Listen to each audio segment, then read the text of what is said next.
에베소서 2장 22절 말씀을 제가 읽겠습니다. 이제 다 같이 자리에서 일어나셔서 하나님의 말씀을 경청하십시오.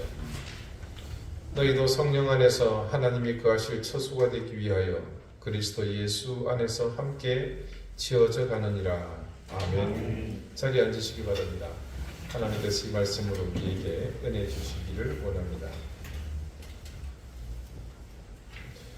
건물은 높아졌지만 인격은 더 작아졌고, 고속도로는 넓어졌지만 시야는 더 좁아졌다.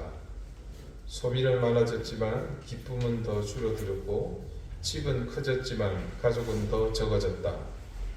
생활은 편리해졌지만 시간은 더 부족하고, 가진 것은 몇 배가 되었지만 소중한 가치는 더 줄어들었다. 학력은 높아졌지만 상식은 더 부족하고, 지식은 많아졌지만 판단력은 더 모자란다. 돈을 버는 법을 배웠지만 나누는 법은 잊어버렸고, 평균 수명은 늘어났지만 시간 속에 삶의 의미를 넣는 방법은 상실했다. 달에 갔다 왔지만 길을 건너가 이웃을 만나기는 더 힘들어졌고, 우주를 향해 나아가지만 우리 안의 세계를 잃어버렸다. 자유는 더 늘었지만 열정은 더 줄어들었고, 세계 평화를 많이 이야기하지만 마음의 평화는 줄어들었다. 이 글은 10여 년 전 당시 유엔 사무총장에 재임하고 있던 반기문 총장께서 지인에게 보냈던 편지글 중에 있는 것을 발췌한 것입니다. 내용이 참 흥미롭습니다. 과연 전 세계 국가를 상대로 정치를 하는 수장으로서의 깊이 있는 통찰과 해석이라는 그런 생각을 하게 됩니다. 건물도 높아지고 고속도로도 넓어지고, 그래서 삶이 윤택해졌습니다. 소비는 자연 불어났고 집도 커지면서 사는 형편이 지금보다 훨씬 더 낫습니다. 지금이 아니죠, 예전보다. 그래서 많이 배웠고 지식도 이전에 비하면 훨씬 더 많아지고 풍부해졌습니다. 돈을 버는 방법도 다양해지고 의술도 좋아지니 모두들 백세 시대를 이야기합니다. 그리고 그것은 이전에 꿈처럼 여기왔던 일이지만 지금은 어느덧 우리 곁에 현실로 다가왔습니다. 우주를 향해 꿈꾸던 일들을 하나씩 과학기술의 발전으로 현실이 되어가고 있고, 인권이 보장되며 세상이 하나로 연결되어서 모두가 가치를 공유하는 그런 시대가 되었습니다. 이런 현실은 우리에게 어떤 막연한 자부심과 더불어서 무한한 자신감을 가져다 줍니다. 이제는 모든 것이 인간의 의지와 또한 그 의지를 향한 뒷받침이 되어주는 진보된 인류의 문명은 그런 자신감에 큰 날개를 달아주는 것 같습니다. 그러나 이제 인간은 세상에서 두려울 것이 더 이상 없는 것 같습니다. 하지만 반 총장은 그런 세상에 드리운 부인할 수 없는 그림자의 관심을 더 가지고 있습니다. 유엔이라는 국제연합이 지향하는 바가 무엇인지를 이 총수는 정확히 꿰뚫고 있다고 봅니다. 그래서 그런 완벽한 인류의 성취와 결코 모든 것을 만족하게 하는 것이 아니라는 사실을 이 짧은 글을 통해 경고하고 있으며, 또한 이 문명 속에서 오만방자한 인간을 향해 깨닫기를 바라는 마음이 전해집니다. 더 작아진 인격, 더 좁아진 시야, 줄어드는 삶의 기쁨, 가족이 점차 줄어드는 이 현실, 부족한 시간, 소중한 가치의 추락, 부족해진 상식들, 판단력의 부재, 나누고 베푸는 것을 모르는 사람들, 삶의 의미를 상실한 사람들, 그리고 더 많은 것을 상실한 인류의 현주소. 정확하게 진단하고 그 현실을 직시하면 결코 인간이 스스로 완벽하다 혹은 모든 것을 할 수 있는 전능한 존재라고 과연 자부할 수 있을까 하는 생각을 해봅니다. 오늘 성경 말씀 속에는 인간의 그런 미래를 마치 예견이라도 한 듯한 그런 말씀이 수록되어 있습니다. 오늘 설교의 제목, 지어져 가느니라 라는 말씀입니다. 지어져 간다. 이 문장을 보느라면 생각나는 장소가 하나가 있습니다. 지어져 가는 곳.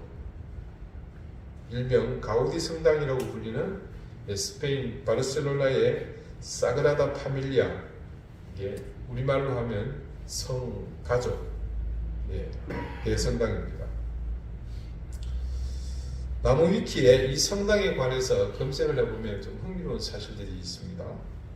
스페인 바르셀로나에 위치한 가톨릭 대성전, 천재 건축가로 알려진 안토니오 가우디가 설계한 건축물이자 그가 심혈을 기울인 야심작으로 고딕 성당의 전통을 잘 개성하면서도 가우디의 독창적인 형태와 구조를 갖춘 건물이다. 1882년부터 착공에 들어간 이래 141년이 지난 지금도 공사가 끝나지 않았다. 일단 공식적으로는 가우디 사망 100주기인 2026년에 완공될 예정이다. 성당이 완공된다면 예수를 상징하는 첨탑이 성당의 가운데에 가장 높게 위치하게 된다. 설계된 첨탑의 높이가 172.5m로 172.5m입니다. 완성된다면 울릉 대성당의 161.5m를 넘겨 세계에서 가장 높은 성당이 될 것이다. 172.5m인 이유는 바르셀로나의 몬주익 언덕이 173m라는 점을 고려한 것이다. 하나님이 만든 것을 넘봐서는 안 된다는 가우디의 겸손한 의도다. 이 위대한 건축물이요, 보기에는 인간의 위대함을 드러내는 그런 위용을 가지고 있을지 모르나 실제 설계자인 가우디는 겨우 인근의 언덕, 전 세계로 확대해서 보자면 수를 헤아릴 수 없이 많은 그 언덕 중에 하나인 이 몬주익보다 낮은 위치를 염두에 두었다는 것은 정말로 우리가 진중하게 받아들여야 할 내용입니다. 그런데 이 성당에 관한 이야기를 계속 검색된 내용에서 찾아보면 놀라운 사실을 또 발견할 수 있습니다. 이 성당 건축의 역사를 기술한 첫 부분입니다. 이 성당의 건축주는 교회나 정부가 아닌 일개 종교 서적 출판사의 사장이었던 조제프 마리아 보케베야이다. 여러분, 이거 굉장한 사실입니다. 그는 신앙이 부족한 도시인 바르셀로나에 속지 않은 의미로 신자들의 힘을 모아 성당을 건축할 계획을 세웠다. 그래서 건설 초반에는 신자들이 보낸 기부금으로만 지었다. 그리고 그 다음은 교회 건축 당시의 시대 상황을 설명하는 내용이 이어집니다.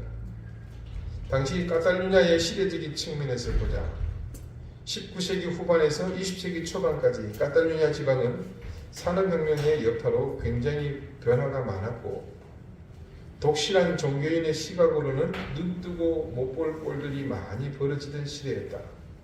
특히 사회주의적인 사상도 팽배했고 종교시설 다수가 파괴되는 사건들도 종종 일어났다. 여러분, 이 한 개인이요, 이 위대한 건축물을 건립하려고 했던 배경에는 아이러니하게도 다른 유럽의 성당과 건물에서 완전히 배치되는 의도가 담겨있는 것을 볼 수 있습니다. 기존에 우리가 아는 유명한 관광지에 이름난 성당들은 모두가 서로 앞다투어서 당시 소위 프리메이슨을 동원해서 서로 경쟁하듯 지어댔던 것들입니다. 제가 지어댔던 것들이라고 교회 건축을 비하하면서 말하는 것에는 이유가 있습니다. 이것이 하나님의 영광이나 예수 그리스도를 찬양할 목적으로 건축한 것이 아니라 인간의 지독한 이기적 욕망이 건축의 요인이 되었기 때문입니다. 서로가 경쟁하듯 너는 150m니까 난 151m. 저 151m란다. 우리는 160m. 서로 경쟁하듯 자기 도시에, 자기들의 교구에 내가 그곳의 사조보다 더 우월하다는 것을 이런 방법으로 과시했던 겁니다. 그런 기존의 교회 건축의 의도와 달리 이 사그라다 파밀리아 성당은 인간의 그런 마음에 대한 반향으로 시작되었다는 점입니다. 설명에서 잠깐 드러났지만 성당이 건축된 바르셀로나라는 도시는 스페인 중에서도 특히 카탈루냐 지역입니다. 이 지역의 시대 상황이 건축에 영향을 미쳤다는 사실.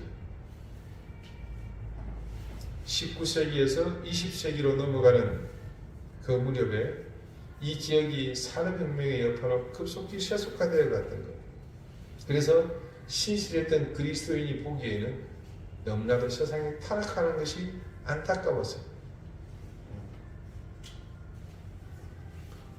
하나님을 부인하는 사회주의가 팽배하고 그로 인해서 종교시설들이 파괴되는 사건들이 종종 일어났다는 그 기록. 바로 이런 상황들이 이 교회를 건축하게 만들었다는 겁니다. 세상에는 다양한 이유로 세워진 교회들이 많습니다. 특별히 그 중에서 절대 다수를 차지하는 설립 목적에는 특정 인간들 혹은 특정 집단의 야망이 반영되었다고 봐도 무방합니다. 여기서 말하는 건물은 교회당을 말합니다.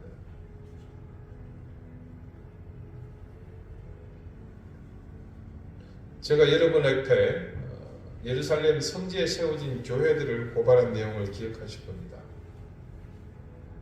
가령 그 옛날 예수님이 달리셔서 피 흘리신 인류의 역사에 기념비적인 사건이 일어난 골고다 언덕은 더 이상 언덕이 아닙니다. 그냥 어느 교회의 실내가 되어버렸습니다. 그 언덕 자체를 거대한 교회 건물이 덮어버렸거든요.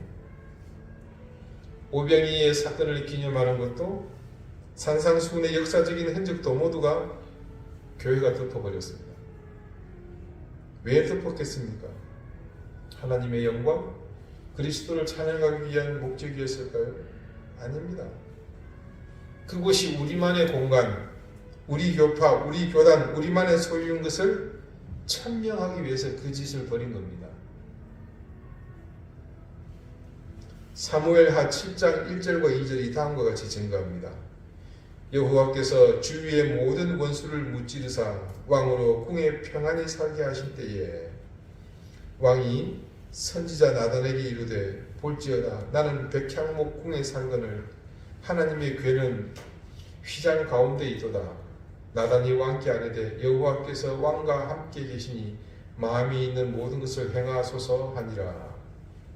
자, 이 말씀은요, 다윗이 여호와 하나님의 도우심으로 승승장구할 때에 그 은혜에 감사해서 선지자 나단에게 자기가 뭘 하고 싶은 것을 지금 얘기한 겁니다. 내용은 간단하죠. 자기는 백향목으로 지은 이 백향목이 이름 굉장히 거룩한데 그 향나무 말하는 겁니다. 여러분. 향나무로 집을 지었다 생각해 보세요. 끝내주지 않겠습니까? 그죠? 그런 좋은 집에서 살고 있는데 하나님은 천막으로 만든 성막에 계시다는 사실이 마음에 걸린 겁니다. 이게 뭘 하겠다는 겁니까? 하나님을 모실 성전을 건축하겠다는 겁니다. 그런데 다윗이 이 말을 하자마자 하나님은 나단을 통해 즉시 응답을 주십니다. 바로 이어지는 4절에서 7절까지의 말씀인데요. 그 밤에 여호와의 말씀이 나단에게 임하여 이르시되 가서 내 종 다윗에게 말하기를 여호와께서 이와 같이 말씀하시되 네가 나를 위하여 내가 살 집을 건축하겠느냐? 내가 이스라엘 자손을 애굽에서 인도하여 내던 날부터 오늘까지 집에 살지 아니하고 장막과 성막 안에 다녔나니 이스라엘 자손과 더불어 다니는 모든 곳에서 내가 내 백성 이스라엘을 먹이라고 명령한 이스라엘 어느 지파 가운데 하나에게 내가 말하기를 너희가 어찌하여 나를 위하여 백향목집을 건축하지 아니하였느냐고 말하였느냐. 이 말씀의 내용이 시사하는 바는 간결합니다. 하나님께서는 성전을 지으라는 것을 지으라고 말씀하시지 않는다는 겁니다.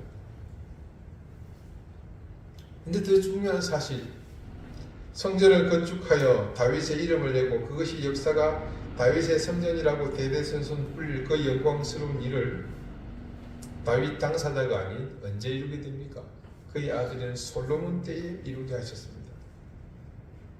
하나님은 성전을 건축하겠다는 다윗에게는 대신 솔로몬이 성전을 건축하도록 준비만 하게 하셨습니다. 여러분, 조금 전에 읽어드릴 말씀에서요, 다윗이 개인의 영광이나 자신의 위엄을 드러낼 수단으로 성전을 건축했다는 생각이 드셨습니까? 오로지 하나님의 영광을 위해서가 아닙니다. 건축의 여부도 전적으로 하나님께 맡깁니다. 그래서 다윗은 하나님의 그 말씀에 순종하여 명령대로 행했다는 사실을 말씀이 증거하고 있습니다.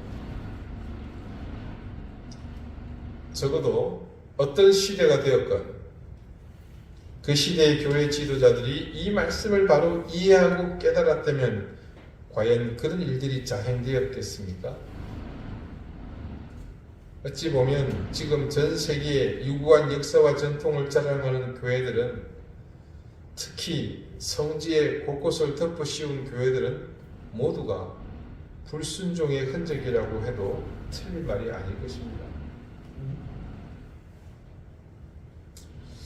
오늘 말씀 후반부, 또 설교 말씀의 제목이 되는 지어져 가느니라 라고 번역된 헬라어 소노이 코도메오는요, 함께 건축한다라는 뜻입니다.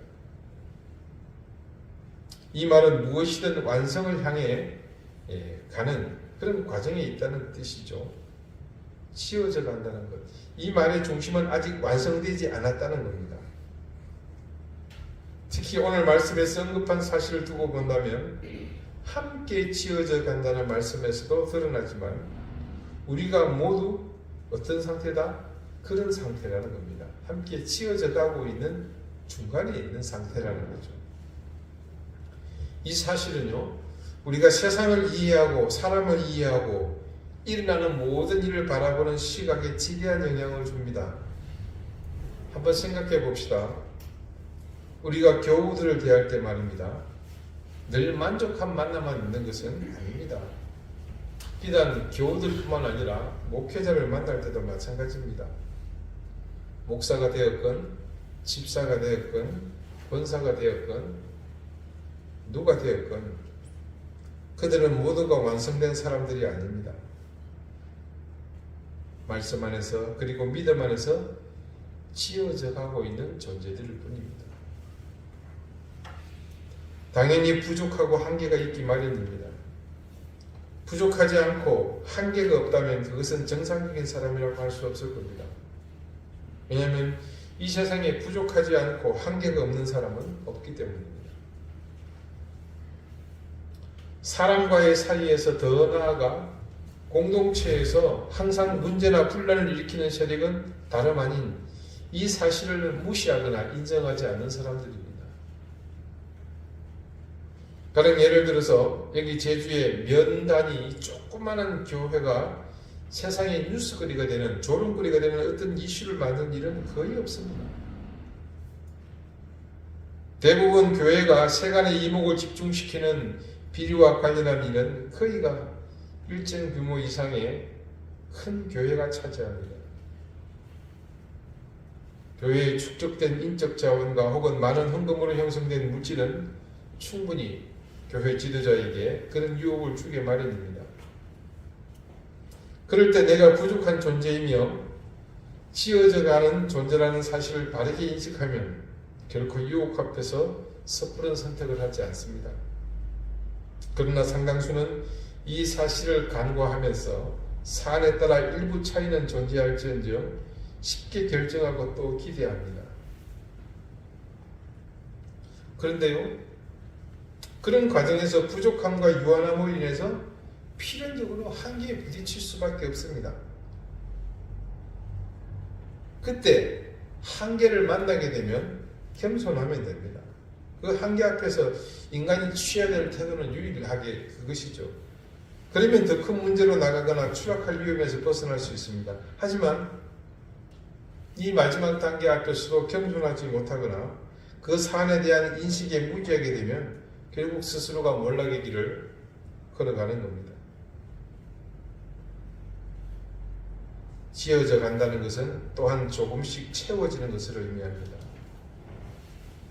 그러므로 이 말씀을 굳게 믿는다면 내게 비어 있는 것 때문에 두려워할 필요가 없습니다. 여러분, 이게 얼마나 소중하고 위로가 되는 말씀입니까? 우리는 내 속에 뭔가 결핍이 있는 것에 지나칠 정도로 예민하지 않습니까? 더군다나 채우고 넘쳐도 모자랄 판에 비어있다, 용납할 수 없습니다. 그러나 하나님의 말씀은 우리가 모두 채워지지 않은 것에 대해서 책망하시지 않습니다. 단지 그것이 인생의 본질 자체라고 말씀할 뿐입니다.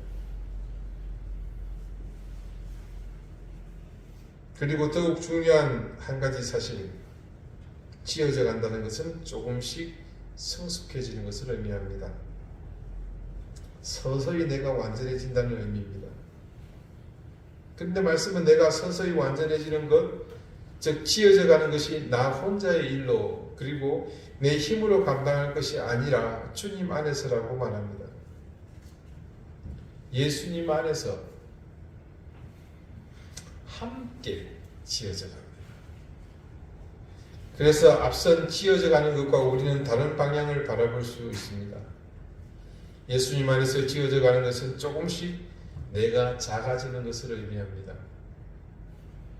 세상에서 내가 작다는 것을 깨닫는 사람에게는 분쟁의 여지가 없습니다. 늘 남을 나보다 낮게 여기는 습관 때문에 그런 사람은 자신보다 남이 커지는 것에 동요하지 않고 도리어 기뻐합니다. 예수님 안에서 함께 지어져 간다는 것, 그래서 그것은 다른 말로 조금씩 나를 낮추는 것을 의미합니다. 덴마크, 스웨덴, 노르웨이 등 스칸디나비아 국가에서 통용되는 생활 규범 하나가 있습니다. 이른바 양태의 법칙이라는 겁니다. 이 10가지 내용인데 한번 들어보시겠습니까? 1. 당신이 특별하다고 생각하지 마라. 2. 당신이 남들보다 좋은 사람이라고 생각하지 마라. 3. 당신이 남들보다 똑똑하다고 생각하지 마라. 4. 당신이 남들보다 낫다고 생각하지 마라. 5. 당신이 남들보다 많이 안다고 생각하지 마라. 6. 당신이 남들보다 중요하다고 생각하지 마라. 7.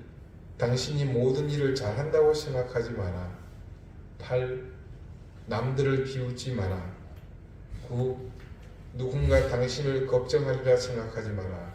그리고 마지막 10번째는요. 남들에게 무엇이든 가르칠 수 있으리라 생각하지 마라. 이 양태의 법칙은 개인의 성과보다 공동체, 집단적 노력에 의한 성과를 강조합니다. 전체를 요약하면 당신 스스로를 남들보다 더 뛰어나거나 특별하다고 생각하지 말고 또한 누군가를 당신보다 더 뛰어나거나 특별하다고 생각하지도 말라는 그런 의미를 함께 가지고 있습니다. 우리말로 표현하자면 겸손의 법칙이라고 말할 수 있을 겁니다. 이 법칙에 대해서 이런 평가를 합니다. 개인의 개성을 지나치게 무시하거나 혹은 지나치게 눈치를 보게 만드는 그런 평가가 있기는 하지만 이런 법칙이 통용되다 보니 스칸디나비아 지역의 국가들을 다른 어떤 곳보다 평등사회, 복지선진국이 되게끔 했다고 보는 견해가 크다. 지난주에 우연히 가전제품을 설치하는 서비스 기사와 대화할 기회가 있었습니다. 국내 굴지의 최고 기업 가전업체 기사인데 과연 우리가 냉장고나 세탁기, 에어컨 등을 구입하면 이제는 바로 물건을 우리가 싣고 오는 게 아니죠. 날짜를 정해서 그때에 이 배송 기사가 그 물건을 차에 싣고 와서 함께 설치를 해줍니다.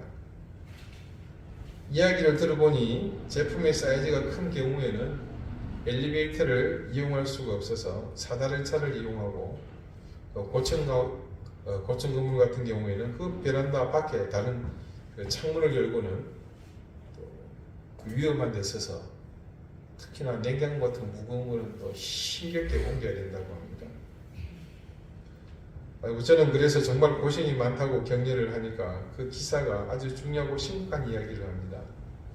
목사님, 사실 사다리차 올라타고 무거운 거 옮기는 것은 별로 힘들지 않습니다. 사실은 그 집 사람을 대하는 게 더 무섭습니다. 설치를 하다 보면 시간이 좀 늦다고 온갖 행패에 폭언을 쏟아붓는가 하면 설치하는 중간중간에도 힘들게 한다는 겁니다. 그래서 육체적으로 하는 것은 하나도 힘들지 않고 사람을 대하는 것이 힘들다고 합니다. 비단 이런 설치 기사에 국한된 이야기일까요? 뉴스를 통해서 우리는 종종 만나게 됩니다. 어디든 남을 하찮게 여기는 못된 행동으로 소란을 일으키는 경우가 허다합니다. 제일 빈번한 곳을 꼽으라면 단연코 식당이나 카페와 같은 곳입니다. 특히나 젊은 친구들이 아르바이트로 서빙을 하는 곳에서는 자주 일어납니다. 애건 어른이건 할 것 없이 소위 갑질을 해대는 것이 일상적인 일입니다. 무슨 조선시대도 아니고 종을 부리는 것도 아니고 선을 넘어 갑질하는 일을 어렵지 않게 볼 수 있습니다. 물론 제주는 예외입니다. 이건 아직도 적응이 안 돼요. 누가 손님이고 누가 주인인지 잘 모르겠어요. 단 한순간이라도 그 사람이 나보다 낫다고 여기는 마음이 있다면 우리는 피차의 이런 불편한 광경을 보지 않아도 됩니다. 예수님 안에서 함께 지어져 간다는 것은 그래서 조금씩 내가 낮아지는 것이며 내가 희생하는 것을 의미합니다. 그리고 종국에는 그 지어짐의 최종 목적지에 이르러서는 내가 사라지고 없는 상태가 되는 것을 또한 의미합니다.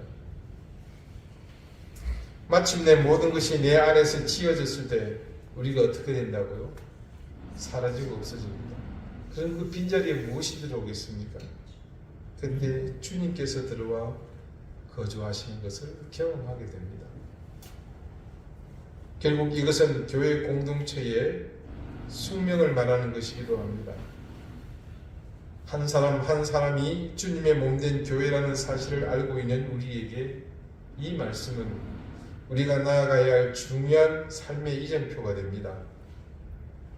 그것은 우리가 한 사람으로의 교회로 만족하는 것이 아니라 우리 한 사람이 서로 연합하여 한 공동체로 그 다음 단계의 교회로 나아가야 함, 지어져 가는 것을 의미합니다.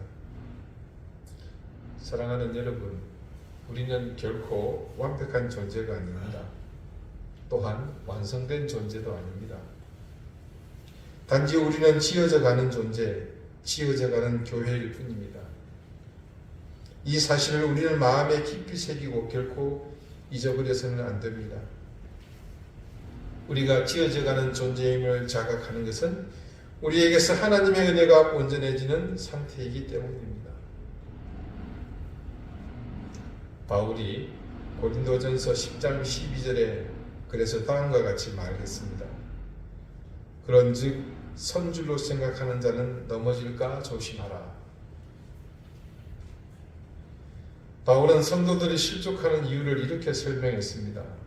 선줄로 생각하는 것, 곧 내가 지어져가는 존재가 아니라 이미 다 완성되었다는 생각, 모든 건축이 완료되었다는 생각을 갖는 그 즉시 넘어질 수 있음을 경계한 말입니다. 그러므로 여러분, 늘 자신의 상태, 지어져가는 존재, 아직 하나님 앞에 선 존재가 아니라는 사실을 기억하십시오. 그래야만 우리에게서 하나님의 복 주심이, 은혜가 극대화될 수 있습니다. 우리가 그렇게 지어져가는 존재로서의 역할을 다하며 서로 주님 안에서 세워져 갈 때 우리는 이 땅에서 교회가 위기를 겪고 있는 이 시대에 교회의 희망이 될 수 있습니다. 지금 이 시대는 자신이 이미 지어져서 완성되었다는 생각으로 충만한 거짓 그리스도인이 아니라 이처럼 아직 지어져가는 존재인 것을 온전히 믿으며 그 믿음으로 사는 그리스도인들이 일어서야 할 때입니다. 정직한 신앙, 올바른 믿음은 바로 그런 생각과 깨달음에서부터 시작합니다. 그렇지 않으면 우리는 또 이 시대에 그렇게 자기 구원에만 만족하고 하나님의 뜻과 전혀 다르게 자신만의 교회를 짓다가 흔적 없이 사라질 그저 그런 인생으로 살다가 떠날 뿐입니다. 언제나 그렇지만 하나님의 역사에서 그런 존재들은 거품과 같은 사람들일 뿐입니다. 혹여 그 족적이 깊이 새겨 오래도록 사람들의 기억에 회자될 수 있겠으나 오래지 않아 그 진실은 밝혀지며 그때는 도저히 지워낼 수 없는 그 족적들은 도리어 수치와 부끄러움의 상징이 되고 말 것입니다. 우리는 그런 인생을 살지 마십시다. 그저 우리 자신이 아직 지어져가는 존재, 주님 안에서 함께 지어져 가야 하는 교회임을 자랑스러워하며 그 자부심으로 정직한 신앙과 올바른 믿음으로 하나님의 편이 되는 그런 신앙인으로 2024년도 힘차게 나가십시다. 기도드리시겠습니다. 주님, 이 땅에는 오랜 세월 그 위용을 자랑하며 많은 이들의 주목을 받는 교회들이 있습니다. 지금도 매년 전 세계에서 수많은 사람의 발길이 끊이지 않는 관광 명소로 세워진 교회들에 우리는 감히 하나님이 떠났다고 말합니다.